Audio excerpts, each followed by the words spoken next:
Ladies and gentlemen, welcome back to the MDmedic Podcast. So today, we're going to have a very important conversation. We are going to discuss why it is absolutely imperative for you men to become high-value men.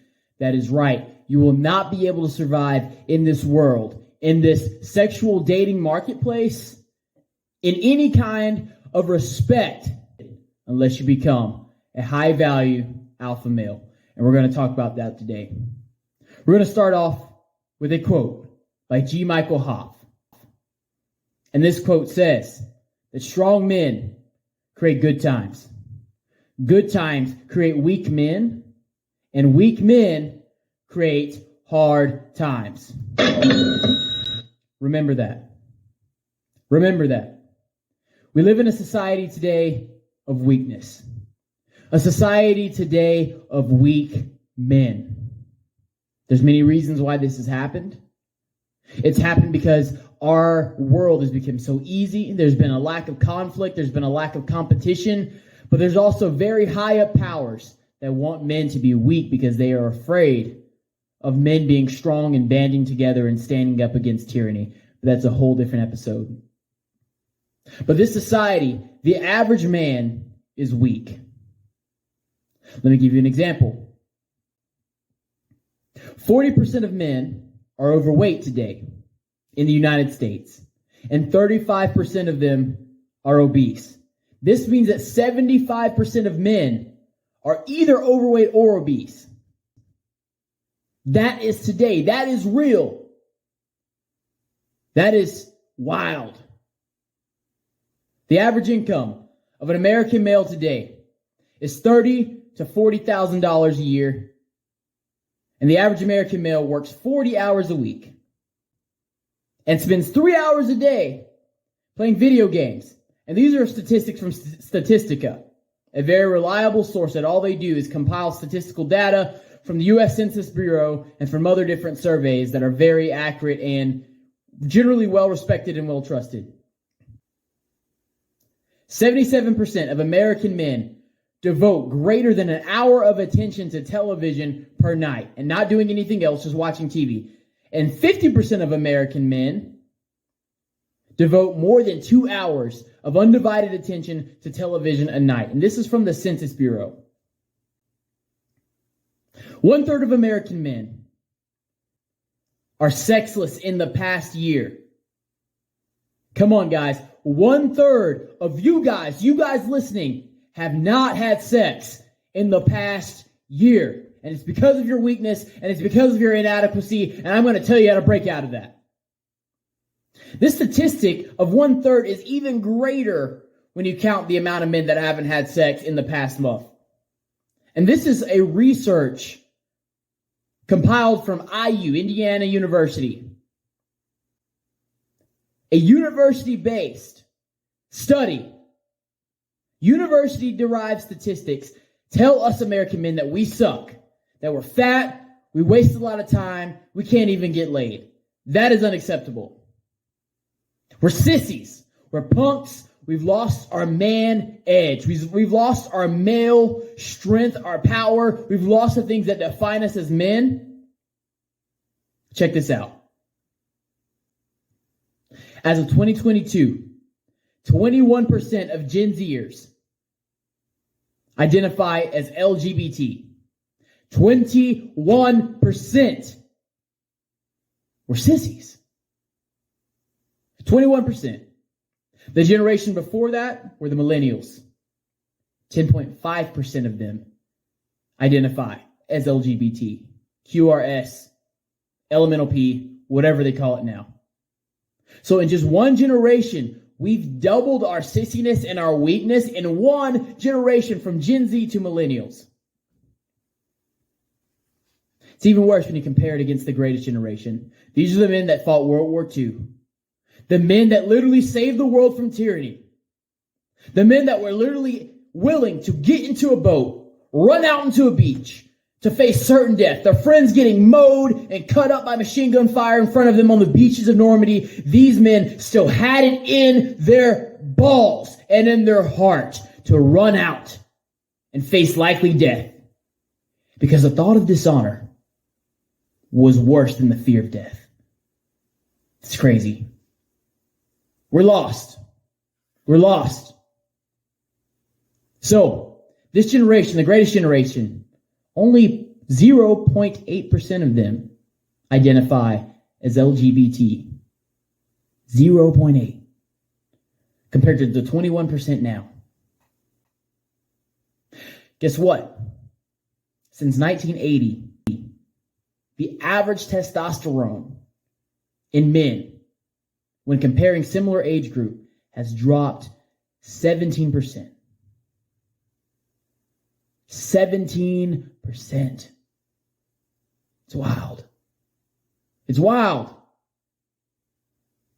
So, along with us being sissies, along with us being fat, along with us being unable to get laid, the average American man, and let me not say us because I'm me, I'm different, right? And I'm the one teaching you how to break out of the cycle. In the words of Andrew Tate, shout out to Tate, Top G, Cobra Tate, break out of the matrix. These same lame, average American men, 23% of them, have shown symptoms of depression. 23%. 23% of men less than 30 in the United States have shown symptoms of depression. And it's because we live in a depression culture. The music says, you know what, be depressed, pop Xans, drink your depression away. You know, we make it cool to talk about mental health awareness. Yeah. In our culture today, it's not uncommon to find somebody who has mental health in their bio right alongside their rainbow and Ukrainian flag. And that's your average American man. Depression is in our culture. Weakness is in our culture. I'm talking to a lot of you guys right now. This is unacceptable. Even worse, there's a study by YouGov America which took a poll, a little quiz that asked people to rate their testosterone, rate their masculinity versus femininity on a scale of 0 to 5. If you rated yourself a 0, you were completely masculine. Not a touch of femininity, like the MDmedic, like I want you guys to be. If you rated yourself a 5, you said that you were completely feminine. You guys should be ashamed. You guys should be absolutely ashamed. I'm going to show you something right now. Only 30% of men under 30, American males under 30 who took this study, who took this survey, only 30% of these men under 30 rated themselves as completely masculine. 30%. Versus over 85% of men over 65. We've become weak. We have become a pussy culture. It's ridiculous. The Cleveland Clinic says that as of right now, the average testosterone level of similar aged American males is dropping 1% every year. And it's because we're weak. Listen, this would not be so bad if the women didn't expect more.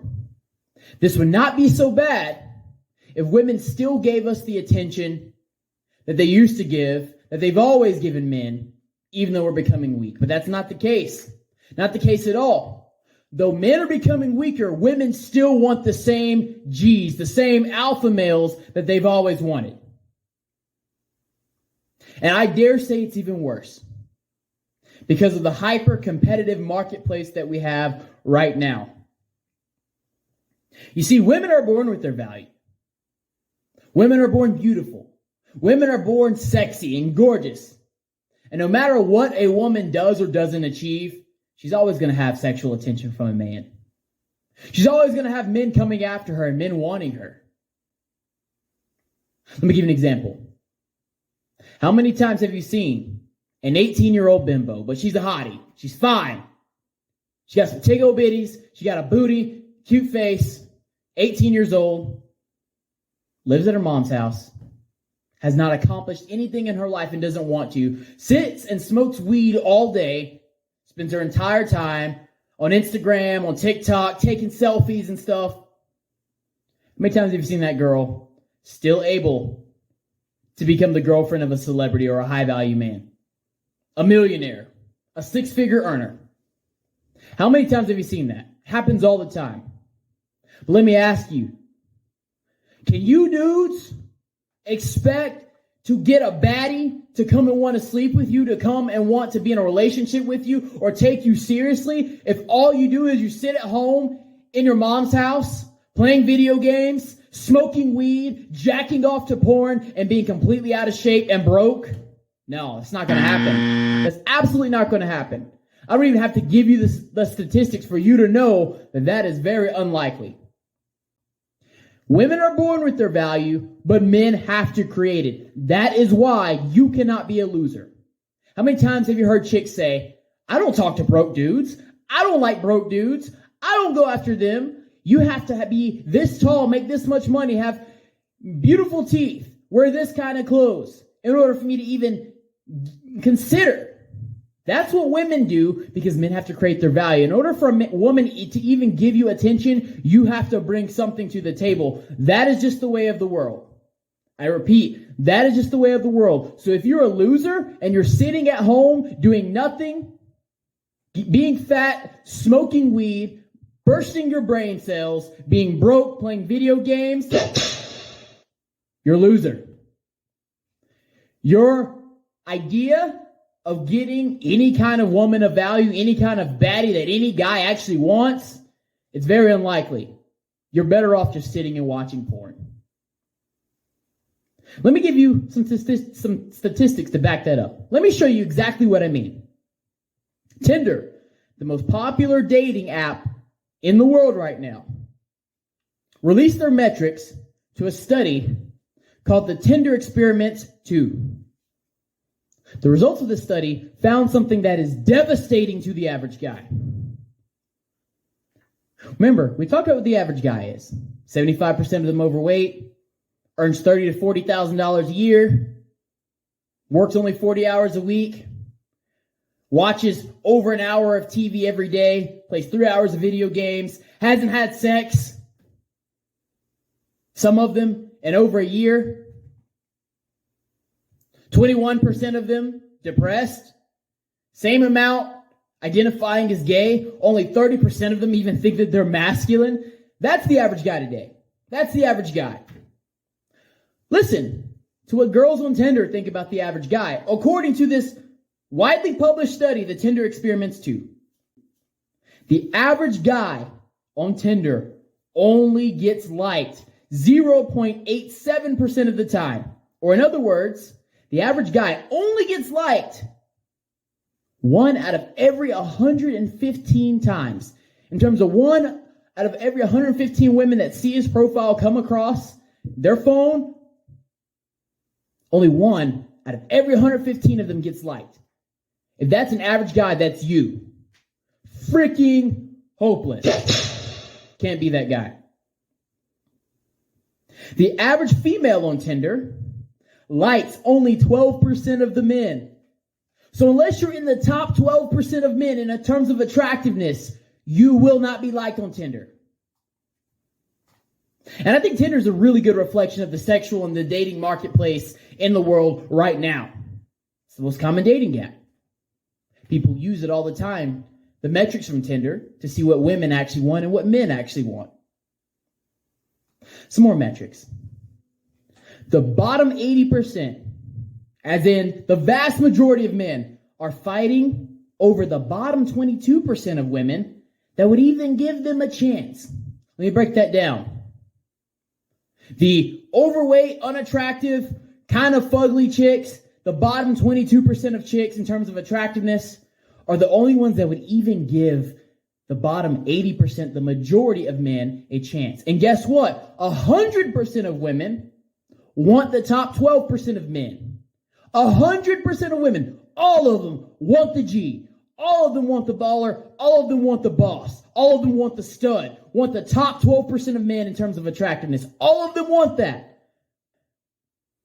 But the bottom 22% of women in terms of attractiveness are the only ones that would even consider giving the bottom 80% of men a chance, just because it is unlikely that they will be able to land the top 12% of men.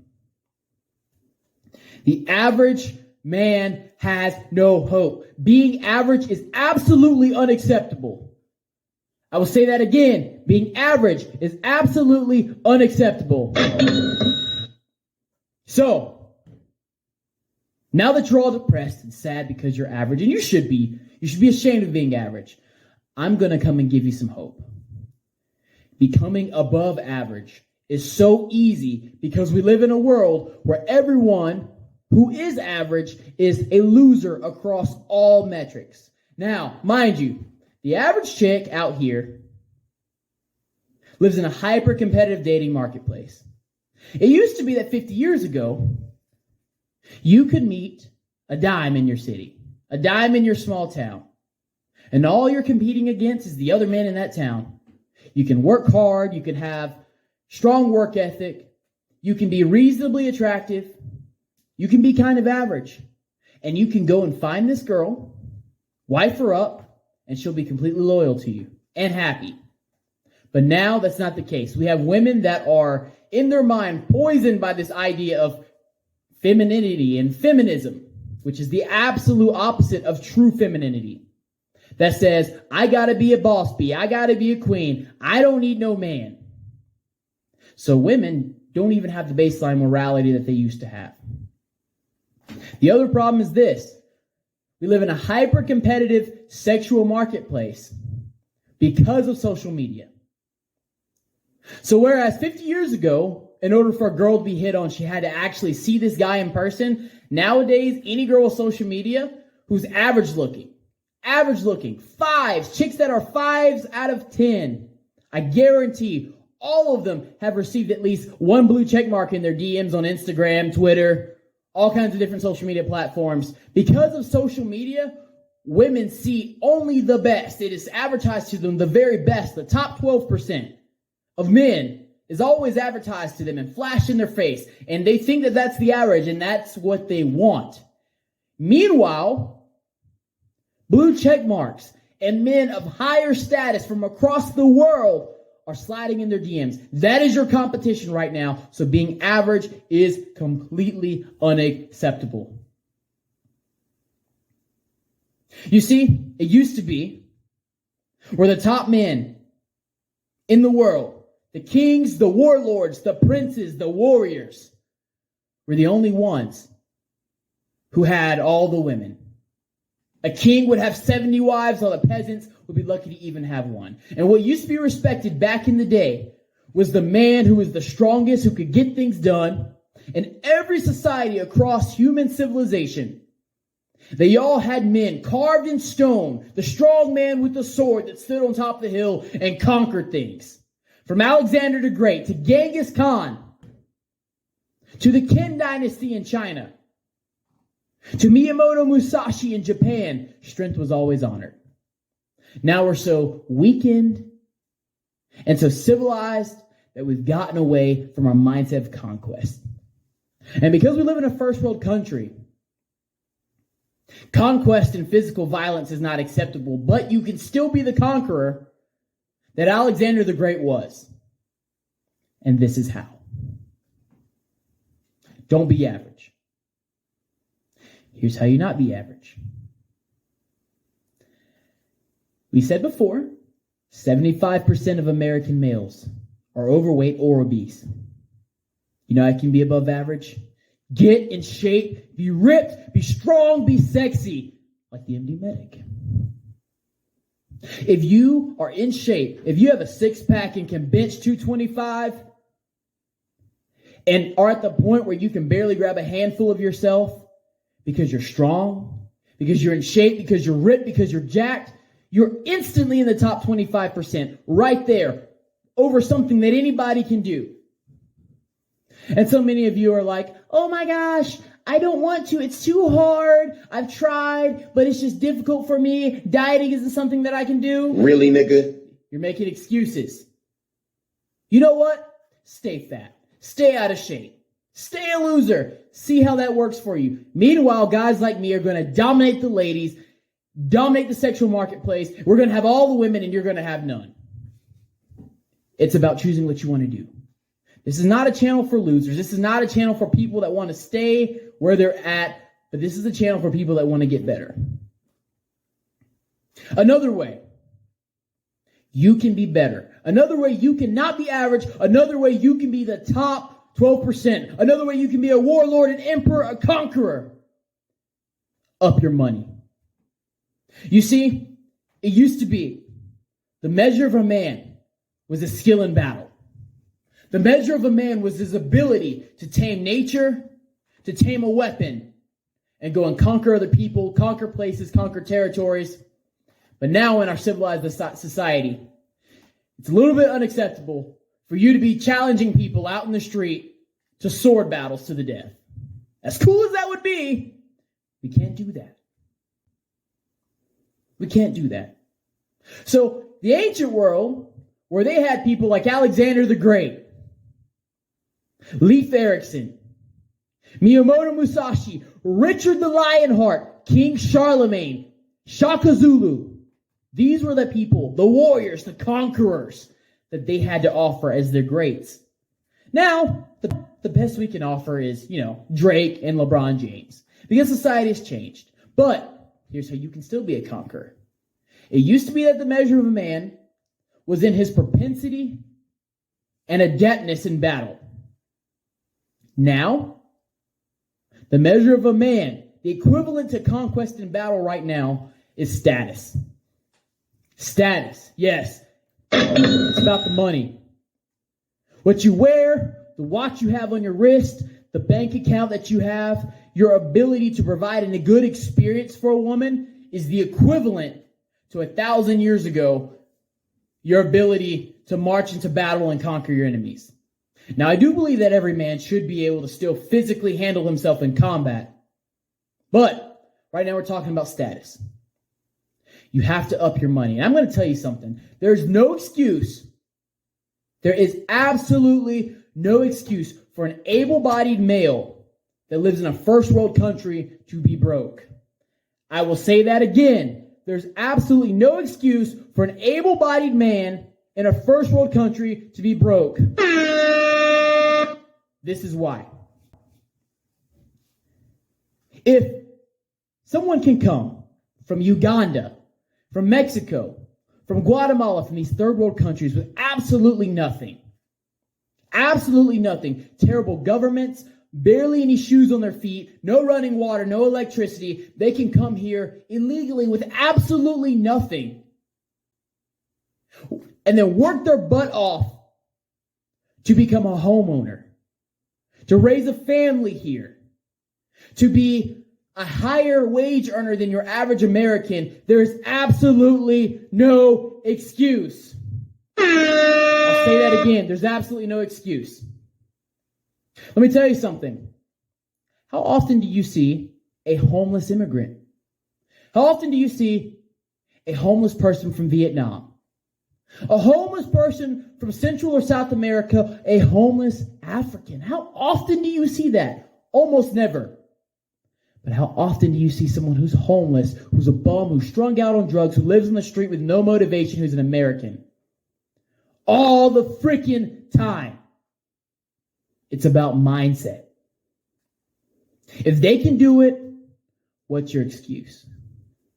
Oh, but I had trauma in my childhood and I didn't have a dad and my home was broken and I was raised by a single mom and I'm black and the sister doesn't like me. Really, nigga? Not an excuse. I dare say that whatever trauma that you had in your childhood, whatever trauma you had growing up, does not compare to Olefe Untupu, who came from Uganda, who a warlord came and killed his family with machetes. He has to walk 2 miles every day to carry a bucket of water on his head, and he's barefoot. Who somehow was able to save all of his money to come here to the United States completely broke, and then comes and becomes somebody once he gets here. If he can do it, what is your excuse? You know, the average Nigerian immigrant is in the highest earning income bracket in the United States. Earns more money than your average American citizen. So what's your excuse? Try harder. Oh, but I don't have a degree. I don't have any training. I don't have any skills. Well, guess what? Freaking do it. And you don't have to. There's plenty of high-paying jobs out here that you do not need a degree for. You know what? You can over double your income by just picking up overtime. As I said before, the average American man works 40 hours a week. There's a total of 168 hours a week. 168. Let's just say you sleep 8 hours a night, which I still think for most people it's too much. 6 hours is good. There's too much money to be made to sleep that much. Let's just say you sleep 8 hours a night. It's another 56 hours a week. So 40 hours a week plus 56 hours a week, that's 96 hours. Okay? You still have 72 hours left a week that you could be working more overtime, getting a side hustle, getting a side job. Guess what? If you make $40K a year and you just double the amount of time that you work, you are more than doubling your salary. You're almost making $100,000 a year if you're not passing it. And you are, by that metric, already in the top 10%. You get in shape, you work more, you are by far in the top 10%. It's not hard. All that extra time that you're spending watching TV or playing video games, use that to learn another skill. Use that to learn how the stock market works. Use that to make more money. Use that to learn another language. Listen, we are in the era of YouTube where there's so much added value that you can get for absolutely free just by looking up videos. Every time you drive somewhere or go to the gym, don't listen to music, listen to audiobooks. Listen to Robert Kiyosaki's Rich Dad, Poor Dad. Listen to Think and Grow Rich. Listen to the 48 Laws of Power.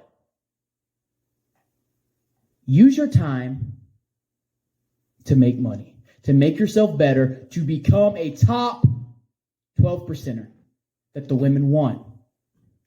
And guess what?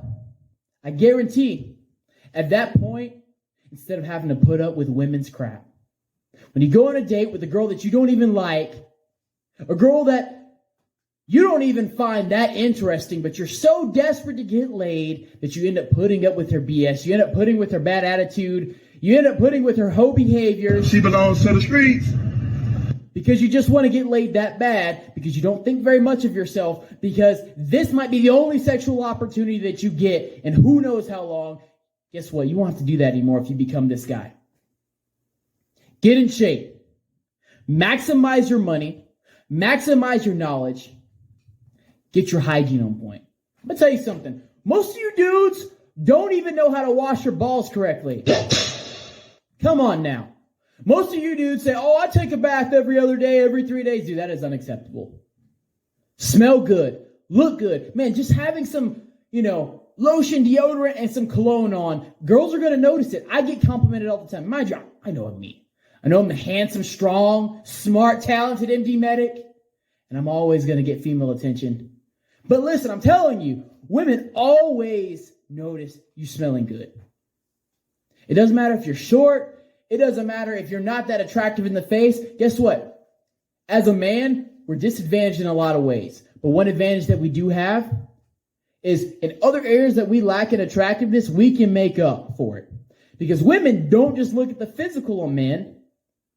They look at all these different boxes and categories that we can maximize. For example, Jay-Z, he's a billionaire. He's a rapper. He is ugly as hell. The dude is not attractive. But he can smash any chick that he wants. Matter of fact, he married Beyonce, an absolute dime.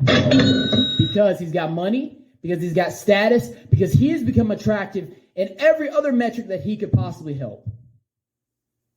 Listen, get in shape. Doesn't matter if you're short. Doesn't matter if your face doesn't look that great. Get in shape, whiten your smile, smell good, make more money, learn as much as you can. Be able to have intelligent conversations with women. Be able to know a little bit about everything. Don't ever be in a conversation where you can't have something to say. You talk to the MDmedic, I can talk to you about anything. Doesn't matter. I can talk to you about history. I can talk to you about science. I can talk to you about culture. I can talk to you about fitness, about medicine. You name it. It's very, very difficult that I find somebody that knows more than me, or that I'm even in a conversation where I don't know anything at all. Listen, as a man, you cannot be average. Average is getting wrecked out here. You can't be that. If you want the women, if you want the respect, if you want the clout, if you want the confidence, don't be average. With as many men out here that are losers, being above average is that much more easy. There's so many different ways that you can excel and beat the competition. Thank you for watching the MDmedic Podcast. Continue to watch our content, and we're going to teach you how to be the man that I'm talking about. How to embody excellence, maximize your alpha male energy, become that high value man, and be the very best and the most valuable person in everything that you do. And you'll get the ladies, the respect, the money, the life that you want. MDmedic out.